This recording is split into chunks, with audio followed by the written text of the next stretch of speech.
Hello and welcome to a short tutorial on how to install the Khronos glTF exporter for use in preparing venue models with HOLOPLOT Plan. First, in an empty project, we can go to Extensions and the Extensions Warehouse.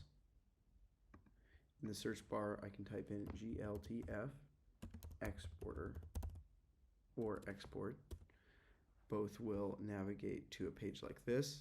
You'll see a few different types of glTF exporters. We are using this one on the right, and the developer is Centaur.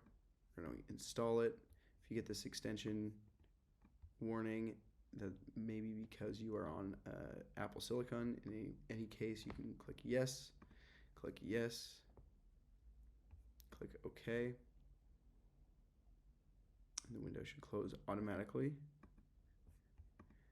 Here now, if you go to extensions, you'll see Khronos glTF and the export embedded glTF 2.0.glTF. This is what we'll be using.